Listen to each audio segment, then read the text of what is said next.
Pemirsa Polsek Denpasar Selatan bersama Polresta masih menyelidiki penemuan bayi di semak-semak pinggir Jalan Pengiasan Sidekarya Denpasar Selatan. Saat ini penanganannya dilimpahkan ke unit PPA Polresta Denpasar.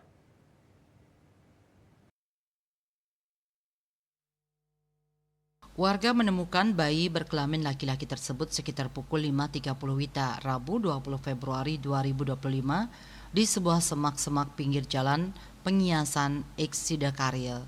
Saat itu warga Sanusi asal Jember akan pergi belanja menuju Jalan Tukat Balian dan melewati TKP. Tiba-tiba ia mencium bau amis dan mendengar tangisan. Selanjutnya Sanusi memanggil temannya untuk bersama-sama mencari pusat suara tangisan tersebut.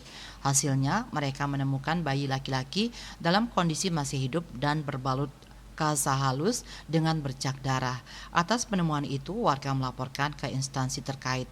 Petugas BPBD yang mendatangi lokasi langsung melakukan penanganan dan membawa bayi ke Rumah Sakit Bali Mandara. Kasihumas Polresta Denpasar AKP Ketut Sukadi mengatakan saat ini kondisi bayi dalam keadaan sehat dan penanganannya dilimpahkan ke unit PPA Satreskrim Polresta Denpasar. Polisi saat ini masih memburu orang tua dari sang bayi tersebut.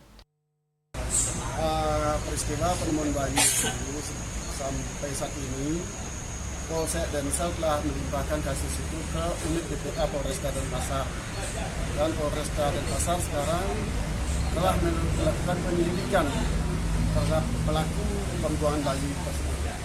Sejauh ini dari update informasi yang didapat, kondisi bayi sendiri seperti apa? Masih sehat, masih sehat.